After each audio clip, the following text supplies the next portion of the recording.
Hello everyone and welcome to the TV6 Digital Desk. My name is Molly Birch and I'm joined today by TV6's Vinny. Vinny has been investigating some new election changes in the state of Michigan and he put a story together on those today. We're going to be talking about those changes, discussing them in detail, and we can also answer any questions that you guys have as we're talking. If they come up, you can throw your question in the chat whenever you feel like it. We will do our best to keep an eye on those and answer them as we can. But first, let's take a look at the story Vinny put together today. The City of Marquette, our early voting site, is going to be at the Peter White Public Library. That is open for 9 days. For the first time ever, early voting is underway across the state of Michigan. It began on Saturday and ends this Sunday. If you live in Marquette, you can show up here to cast your ballot. And it's going to be open 8 to 4 in the Peter White Public Library. Voters from every precinct in the city can cast an early ballot there. Marquette has another election change this year. City Clerk Kyle Whitney says it has gone from 7 precincts down to 4. It's freed up a few election workers who used to be solely in the precinct, and now we have a larger pool of workers, I would say, that we can sprinkle around early voting. Whitney says early voting could encourage those who don't vote at all to come to the polls. As for how early voting poll workers are paid, Whitney says Marquette is paying them up front, but that could change. The word at this point is that some of those early voting costs, or all of the labor for those early voting costs, will be covered by the state. You know, I haven't heard that set in stone yet. If you live in Marquette County but outside the city, there are 5 early voting sites depending on your precinct. They are located in Marquette Township, Forsyth Township, Tilden Township, Negaunee Township, and Chocolate Township. County Clerk Linda Talsma explains how ballots from early voting sites will be counted. We have a tape that prints out that doesn't say how things were voted. It just says how many votes. So we're going to do a tape for each day that says that, day 1 through 9. Talsma says the county will only see how people have voted on different candidates and proposals when it closes the polls at 8 o'clock on election night, after which it will report those results to the state. If you don't want to vote in person, you still have time to request an absentee ballot from your local clerk. During the last presidential election in 2020, Marquette City Clerk Kyle Whitney says 7,219 of the 10,647 votes cast in Marquette, around 68%, were absentee. In total, Whitney says an average of around 56% of votes cast in the city were absentee in the November elections between 2018 and 2023. There have been a couple of changes in state law that has made it easier for people to vote absentee. There's been, I would say, some changes in voter behavior that can be attributed to COVID. So I think those two things combined have really caused an uptick in our absentee balloting. Whitney says the city and precincts across the state verify the legitimacy of absentee ballots by cross-referencing all of the information in each one of them with information in the voter registration database. If you've registered to vote locally in the city of Marquette, you're going to be included in that voter registration database. If you're registered elsewhere and you move into the city, that all moves with you. That ties into the driver's license bureau. It ties into a lot of other, vital record stuff as well. Whitney adds the voter registration database tracks each absentee ballot number, each address an absentee ballot is sent to, holds the signatures on file for every registered voter, and more. Each absentee ballot has to be signed before it is returned. A ballot is not leaving our office unless it's tied directly to a local registered voter's profile, and a ballot is not received in our office and then tabulated unless it's also tied and verified to a local voter. To vote absentee, you must be a registered voter. You can register to vote by mail, in person, or online. Depending on how you register to vote, you'll need your driver's license number, ID number, or the last 4 digits of your social security number. Like your absentee ballots, you can drop off your voter registration in person at a ballot drop box like this one, which is under constant video surveillance. They've been all approved in Marquette County. So the box that they have has been approved, so they should feel safe and comfortable about that. If you request an absentee ballot online, you need your full name, driver's license or ID number, date of birth, eye color, last 4 digits of your social security number, and mailing address. If doing so by mail or in person, you need only your full name, year of birth, address, and signature on record. New under Proposal 2, voters also have the option of signing up to a permanent absentee ballot list. This means you would get an absentee ballot mailed to you for every election without having to request one each time. Even if you are on the permanent list, Talsma says you still have to choose which primary ballot you want. You can choose Democratic, you can choose Republican, or you can choose a local ballot. Talsma says in Marquette County, there are only 2 local primary ballot proposals. So we have an Ishpeming Schools millage. So if you have anything to do with Ishpeming schools, you're going to have a local ballot available. If you are in Sands Township, they have a millage. Talsma says if you live outside of these 2 areas, you cannot request a local primary ballot. If you have requested an absentee ballot, Talsma says they are mailed to you starting 40 days before an election.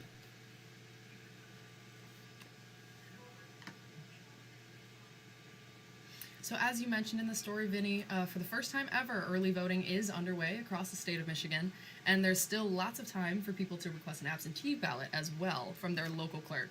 But early voting in Marquette began on Saturday. When does that end? So that ends this Sunday. That's 2 days before Election Day, which you can still attend if you want to vote in person. You can do that on Tuesday the 27th, but still underway, 8 to 4 p.m., depending on where you live. In Marquette, it's at the Peter White Public Library. Mm-hmm.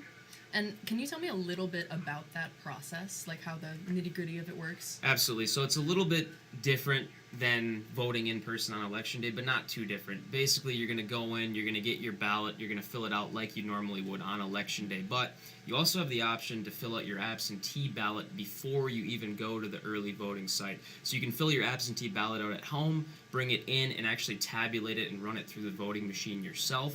That's something that's new this year that came after Proposal 2 passed in 2022 that you now have the option to do. So that's really about it. Otherwise, it's mostly the same. Mm-hmm. So, as you said, if you live in Marquette County, but outside the city, there are some different places that you can go to. Would you list those for me? Yeah, absolutely. So there's 5 polling sites if you live outside of the city of Marquette, but you still live in Marquette County. I spoke with County Clerk Linda Talsma, and she told me that she tried to make the map as best as she could. She may not be able to please everyone with the list of places, but those are located in Marquette Township, Forsyth Township, Tilden Township, Negaunee Township, and Chocolate Township. Mm-hmm. And also with that, some of the districts in Marquette are changing this election cycle. Can we talk a little bit about that as well? How is that going to look? Yeah, so in the city of Marquette, there was previously 7 precincts. Now there are only 4. That's what Marquette City Clerk Kyle Whitney told me. So that means that precincts 1 and 2 will vote at a specific location. That's at the YMCA. And then precincts 3 and 4 will vote at the Barriga Gym right next to City Hall at the Marquette Senior Center. And that's all that's changed, really. Just a few less precincts. And he told me that was to free up workers for early voting. All right.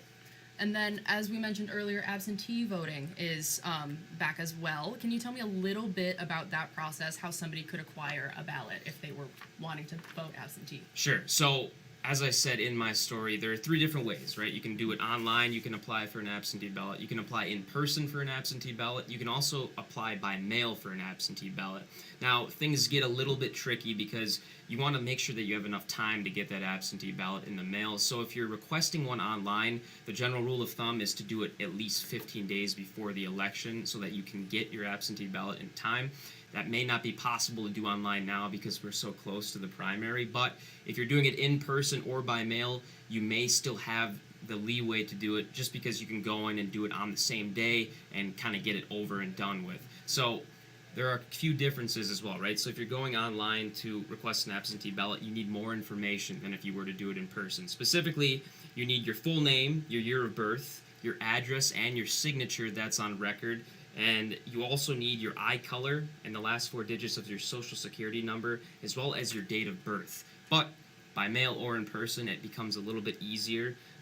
You only need your full name, year of birth, address, or your signature on record, or I should say, and your signature on record. So a bit easier to do in person, less information, but online obviously very convenient for people as well. And another big difference this year is a permanent absentee ballot list. So how that works is you can basically tell your local clerk via this absentee ballot request that, hey, I want an absentee ballot every election, and they'll give it to you. And you don't have to request one for each different election. That's new. That's something that'll make it a little bit easier for you if you want to vote absentee every election. So those are the big changes. And again, if you requested an absentee ballot, it's likely that you've already gotten it because those go out 40 days before an election. So that should be good to go for you. All right.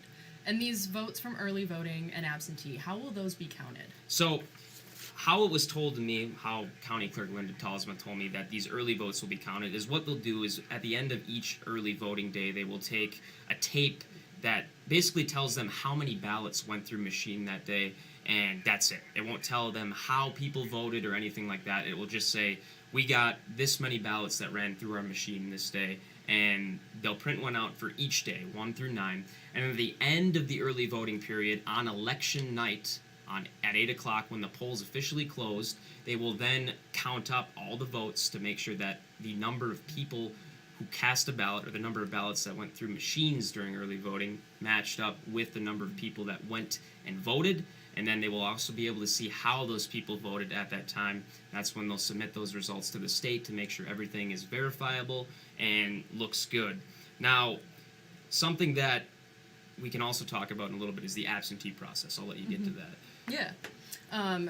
How does this new process with the absentee, as you mentioned earlier, people can just take those ballots and put them into the counter themselves? Yep. Yes. Yeah, so that's a new thing this year. You can fill out your absentee ballot at home instead of mailing it in, because you still have that option, right? But instead of mailing it in, you take it and you just tabulate it yourself. An election worker usually does that for you, but you have the option to do it yourself this year. So that's something that's kind of different. Yeah. And then how can people be sure that their early votes and absentee ballots are legitimate? That's something that is a big, point of contention with this new law. Absolutely, yeah. That's something that I think we've gotten a lot of questions about that. Me specifically as well, when I was working on this story, I wanted to make sure that was something that I clearly touched on.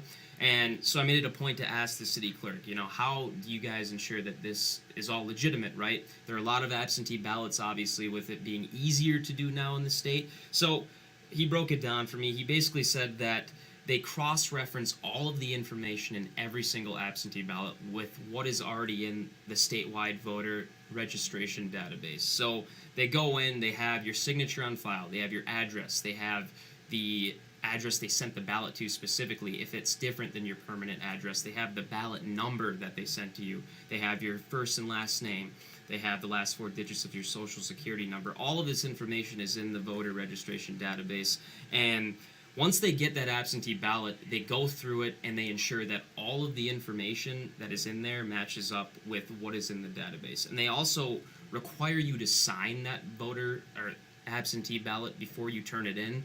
And that signature has to match the signature that is on your file. So that'd be something that you would do once you sign up for a driver's license or any other official document the state may have. Has to match up. And so by cross-referencing all of those things, that's how they ensure that these ballots are legitimate. And Kyle also told me that they look inside of these ballot drop boxes where people return absentee ballots or have the option to return them. And if there's any anomaly, for example, he says there's usually only a certain number of ballots in a drop box. They don't really get that many returned to them that way. And if there's an anomaly, maybe there's more than usual, they'll take a look at the security camera that is constantly watching every one of these ballot drop boxes. They're under 24/7 surveillance. So there's a lot of peace of mind in this process from the perspective of they're very secure. From everything the clerks have told me, they work around the clock to ensure that, there's no holes in this operation, essentially. And with that, are there any local primary ballot proposals in Marquette this year that the voters should be aware of? Absolutely. So as I mentioned in my story as well, you have the option to request a local ballot. But unless you live in the Ishpeming School District or you live in Sands Township, you're probably not going to be able to request a local ballot. You're only going to be able to request a Democratic or Republican primary ballot, because the only 2 local issues on the ballot, there is a millage for Ishpeming schools, So if you live in the Ishpeming School District, you can request a local ballot only. It doesn't have to be Democratic or Republican. It can just be that local primary ballot. If you live in Sands Township, there's also a millage there. So that's something else you can do, right? You can go and request the local ballot if you live in Sands Township. And that's from the local clerk, right? Yes, and it's just a local issue. There won't be any request for you to vote for a Democrat or a Republican who may be on the presidential primary. It will just be the local issue. That's all you'll vote on. But if you don't live in one of those two areas, you cannot request that local ballot. Is there anything else that our viewers should know about these changes before we let you go, Vinny? Yeah, I actually have a web story that I'm working on for this right now. There will be more information about that, links to how you can find out where you vote, when you can vote, and the different precincts that may be in your area, and how to request an absentee ballot. There's still time to do that. So more information will be on our website and the TV6 Fox UP mobile news app. But yeah, I think the story does kind of a good job of breaking all that down. So you can watch it again. It'll be clipped on that web article actually very soon. So that's all I have. Thanks for having me on, Molly. Thank you, Vinny. And thank you all for joining us. If you have any further questions, I'll be keeping an eye on the chat, and I'll be able to answer them if you have any. Again, thank you all for joining us for this discussion about the new election laws, and we hope you all have a great rest of your evening.